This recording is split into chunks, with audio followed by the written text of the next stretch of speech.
My parents said they wouldn't attend my business launch. Baking cupcakes is a hobby, not a career. My aunt laughed. How cute, playing shop owner. I replied, hope you like surprises. When they walked in, a TV reporter was interviewing me in front of a line that wrapped around the block. I had spent months planning this day, months of sleepless nights, budgeting every dollar I had, and getting everything ready for my bakery's grand opening. It wasn't easy. I had been baking cupcakes for years, sharing them with friends, family, and the occasional stranger, but I had always dreamed of turning my passion into something bigger. It had taken years of trial and error, learning the ins and outs of running a business, and facing the harsh reality of how hard it is to make something like this work. But I believed in it. It wasn't the first time I had faced doubts, though. Since I was a kid, I had always been the odd one out in my family. My parents, Charles and Evelyn, were traditionalists. They believed in stability. They wanted me to follow in their footsteps, get a degree, climb the corporate ladder, and secure a steady job. That was success. Baking?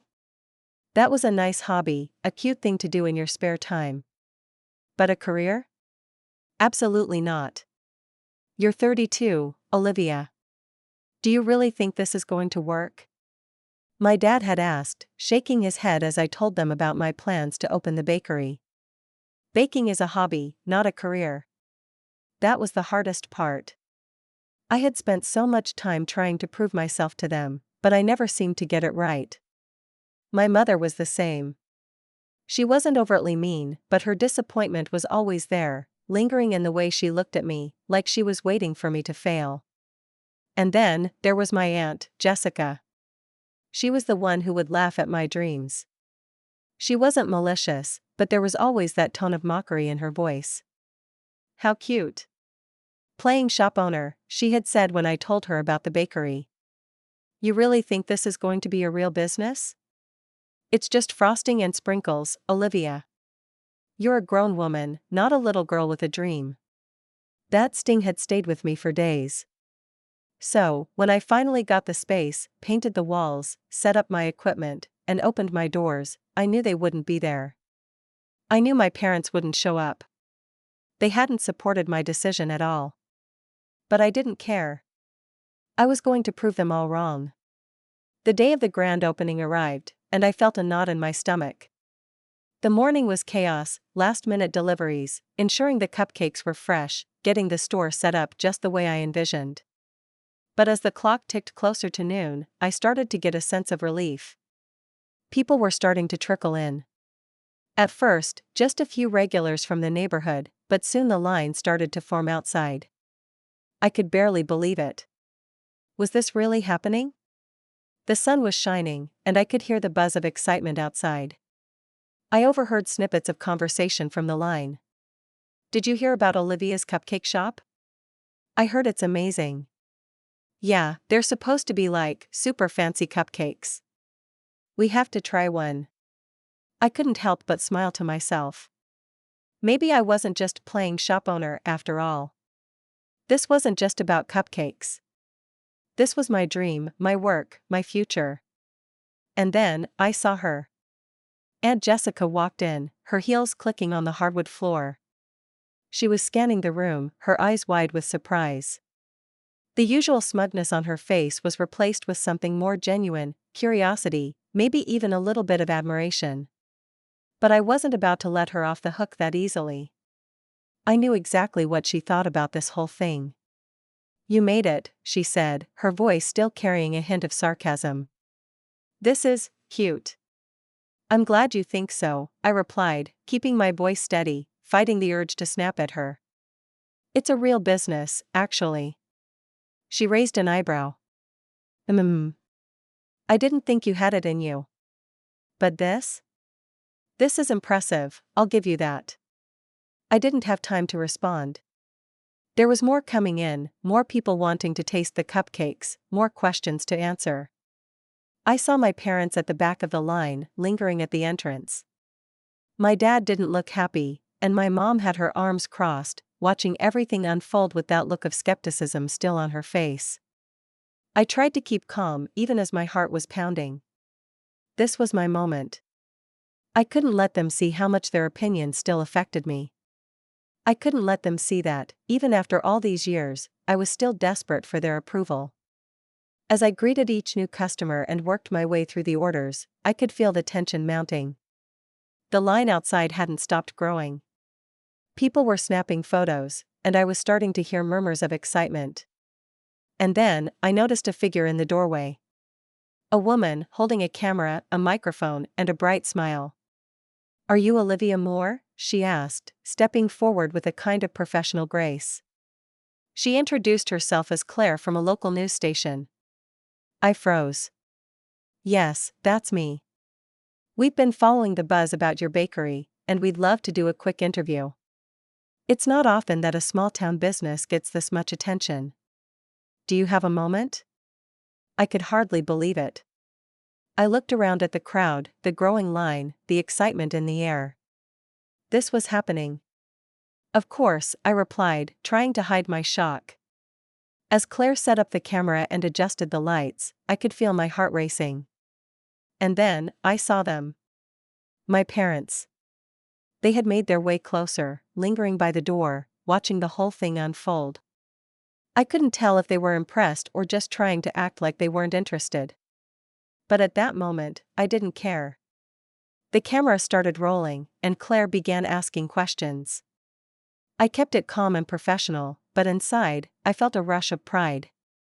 "It's amazing," I said, my voice steady. "I've been baking for years, and opening this shop is the culmination of everything I've worked for. It's not just about the cupcakes. It's about creating something real, something that makes people happy." I could see Aunt Jessica in the background, her arms crossed, trying to mask her surprise. But I wasn't focused on her anymore. I wasn't focused on anyone but myself and the people who believed in me. The interview wrapped up quickly, and Claire thanked me before she headed out. But the crowd didn't dissipate. People were still coming in, still lining up outside. And that's when I saw my parents. They were standing there, still quiet, but I noticed something in their eyes, something different. My dad finally spoke up. "You did it," he said, his voice surprisingly soft. I smiled, feeling a lump form in my throat. "I did." My mom, who had remained mostly silent up until now, reached out and placed a hand on my shoulder. "We're proud of you, Olivia. I think we were wrong about this." And just like that, it felt like the years of doubt and disappointment were fading. But there was something deeper inside of me, something I'd needed to prove to myself. And as I looked around my little shop, I knew it wasn't just about cupcakes. It was about doing something I loved, against all odds. I had built this. And no one could take that away from me. As the crowd continued to pour in, I couldn't help but glance around the shop. The walls were painted a soft pastel pink, with delicate gold accents that made the space feel warm and inviting. The scent of freshly baked cupcakes hung in the air, mixed with the faint hint of vanilla and caramelized sugar. It was everything I had envisioned for my little bakery, and now it was real. The people, the buzz, the press, it was all overwhelming, but in the best way. I caught sight of Aunt Jessica again, her eyes still scanning the room, her arms still crossed. She was trying to play it cool, but I could tell she was struggling with her surprise. She had been so sure that this was just a cute little hobby that she probably never thought it would grow into something like this.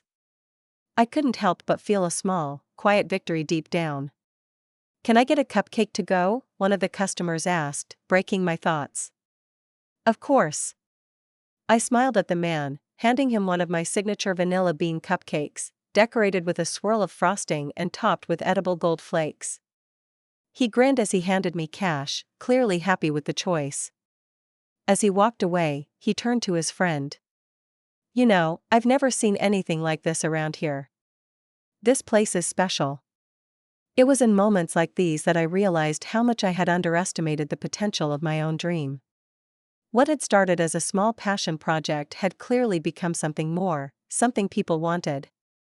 There were people who believed in this vision, who had the same excitement and joy for the bakery that I had when I first started baking for fun. As the hours went by, I kept my head down and focused on the flow of orders, talking to customers, helping them pick out the best options, and making sure everything ran smoothly. The line never seemed to end, and it was only when the clock struck 5 p.m. that the crowd started to thin out. By then, my feet ached, my hands were sticky with frosting, and I was exhausted.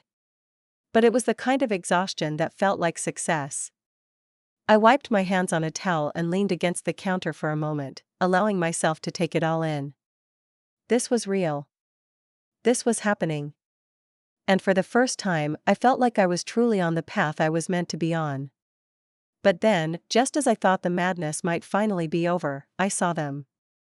My parents had stayed by the door most of the day, lingering in the background. They had never really ventured further into the shop, barely acknowledging the bustling crowd or the fact that I was actually doing this. The entire time, they had been watching from the sidelines. As I approached the counter to start cleaning up, they made their way over. There was still a distance between us, an emotional one, I think. They hadn't said much since the interview, and I could feel the tension in the air. My dad, always so focused on facts and numbers, didn't seem entirely convinced yet. My mom, though she had softened a bit, still had that look of skepticism in her eyes.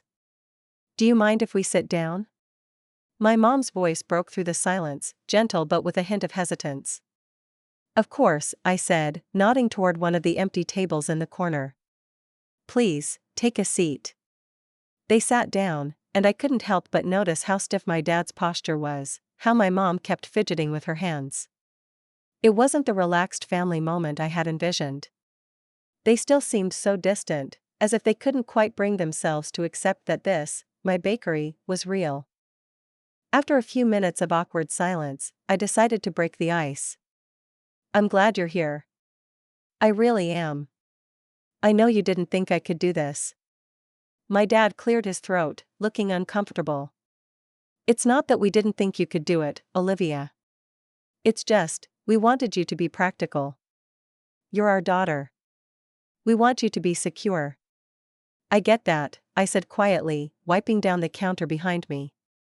"I do. But this was never about security.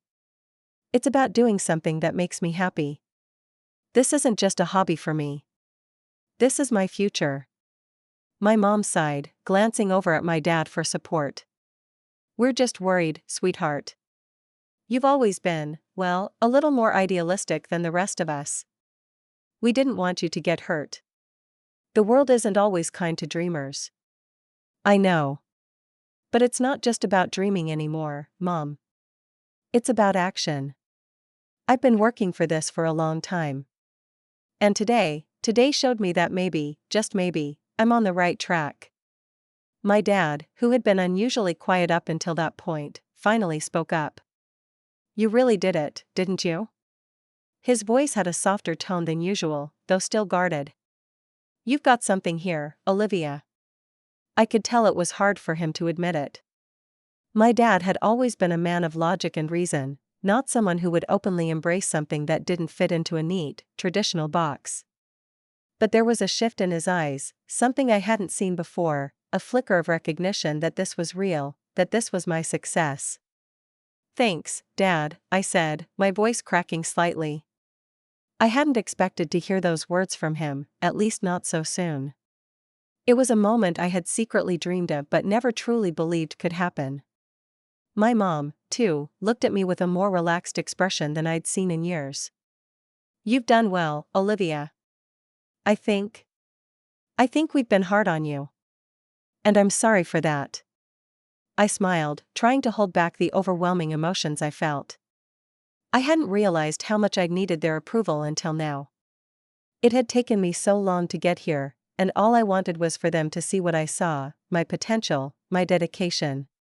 But the acknowledgement felt bittersweet.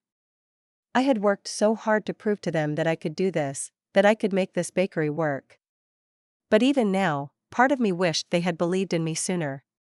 I wished they hadn't doubted me, wished they had been there from the beginning, cheering me on instead of holding me back. But I knew better than to dwell on the past. I was here now. The bakery was open, successful, and it was mine. That was all that mattered. As I looked at them, I felt a sense of resolution.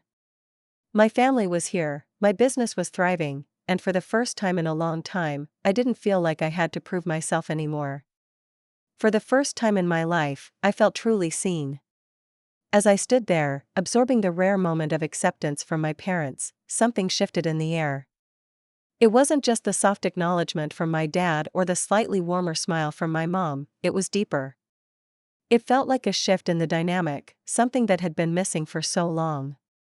But as their words sunk in, I couldn't help but think of all the years they had doubted me, the years I had spent trying to make them see that this, baking cupcakes, opening my bakery, wasn't some passing phase or childhood dream. It was my future. But the shift didn't stop there. I glanced over at Aunt Jessica, still lingering by the counter with a drink in her hand.